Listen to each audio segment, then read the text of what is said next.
Nous sommes ici près du bassin des ours polaires du Auhans Dierenpark. Il a été réalisé l'an dernier et nous avons tenté de recréer ici les conditions de vie les plus naturelles possibles pour nos pensionnaires. Comme vous pouvez le constater, les ours polaires se trouvent derrière une vitre d'environ 7 cm d'épaisseur. De la sorte, nous permettons aux visiteurs de se retrouver littéralement nez à nez avec les animaux. Nous avons démontré, grâce à cela, que l'on pouvait offrir aux animaux en captivité des conditions d'existence aussi proches de la nature que possible. Comparativement aux soins et à l'attention que ces ours polaires reçoivent de leurs patrons, les employés sont en général plutôt logés à moins bonne enseigne. N'est-il pas bizarre que l'on soit disposé à consacrer beaucoup de temps et d'argent à l'habitat des animaux en captivité, alors que les investissements pour améliorer la qualité de nos lieux de travail arrivent souvent en bas de la liste des priorités? Suite aux crises d'énergie des années 70, nous avons troqué le côté douillet de notre bon vieux milieu de travail pour des locaux stériles dans des bâtiments de haute efficience énergétique. Le stress et l'épuisement total sont entre-temps devenus des phénomènes d'acceptation du domaine du quotidien. Mais faut-il s'y résigner et ne rien entreprendre contre cela? Les sciences de la psychologie du comportement et du milieu de vie partent du principe que le motif primordial des problèmes de santé dans les bureaux modernes s'explique par une absence totale de contact avec des éléments naturels. Au sein de la spécialisation Occupational Safety and Health, on cherche à expliquer ce phénomène inquiétant comme l'une des conséquences de la révolution industrielle. L'une des illustrations accablantes en est le dit Gefahrstoffenwand de la German Occupational Safety Exhibition DASA à Dortmund en Allemagne. Débordant de haut en bas de milliers de formules de produits dangereux se rencontrant sur les lieux de travail de la République démocratique d'Allemagne. Heureusement, il y a de temps en temps de bonnes nouvelles. Fin 1989, la NASA, organisme de recherche spatiale et aéronautique des États-Unis, surprenait le monde en publiant les résultats d'une analyse spectaculaire. Des plantes d'appartements tout à fait courantes sont en mesure d'assimiler des produits dangereux en suspension dans une atmosphère polluée et de les purifier pour qu'ils puissent être réutilisés au profit des équipages des vaisseaux spatiaux. La publication à l'échelle mondiale de cette analyse de la NASA a résulté dans le fait que de plus en plus de personnes réalisent l'importance des plantes dans les bâtiments. Les cas de bureaux où il n'est toujours pas tenu compte des souhaits de leurs usagers existent en profusion, hélas. Heureusement, il y a aussi de bons exemples.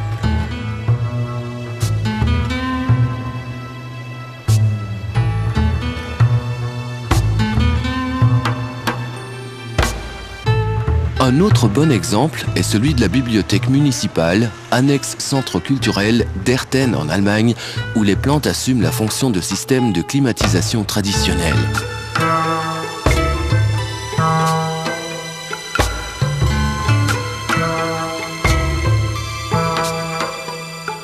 Ou encore les bureaux de la compagnie d'assurance Berufsgenossenschaft für Gesundheitsdienst und Wohlfahrtspflege à Dresde en Allemagne, où les plantes sont les principaux régulateurs de température et d'hygrométrie.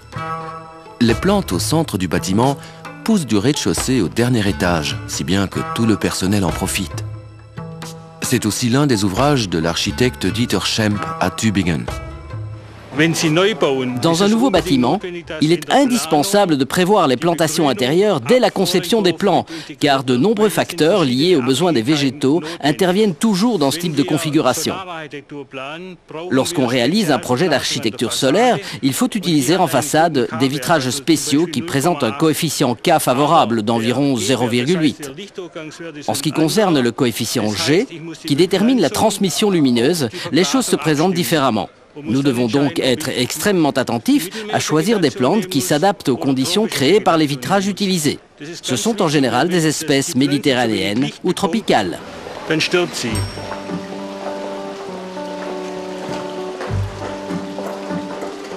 Le siège social du bureau d'ingénierie et de conseil DHV à Amersfoort aux Pays-Bas. L'architecte a consciemment créé ici une corrélation entre la nature autour du bâtiment et les plantations d'intérieur sur le lieu de travail.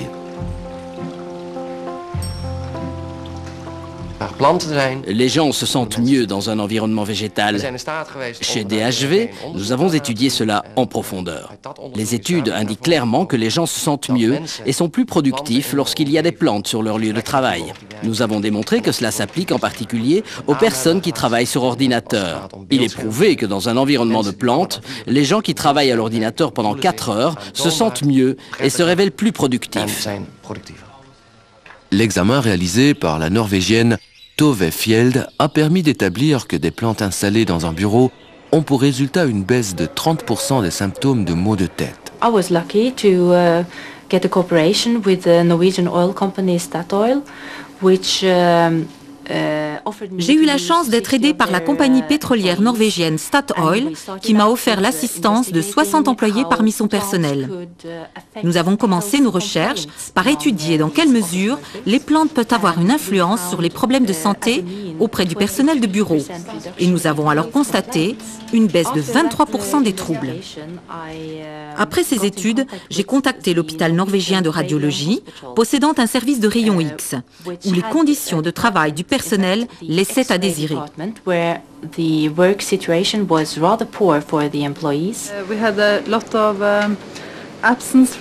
Dans ce service, l'absentéisme était élevé à cause des problèmes de maux de tête, d'irritation des yeux, de gorge sèche.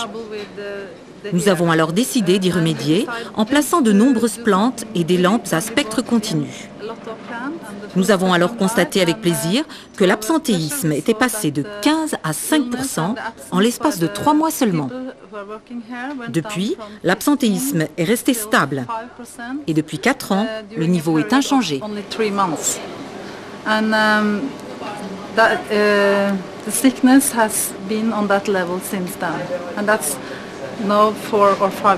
Si tous ensemble, nous arrivons à réintroduire les plantes sur nos lieux de travail, nous en arrivons finalement à constater moins de problèmes de santé, moins d'absentéisme, plus de plaisir au travail et de meilleures performances de la part du personnel.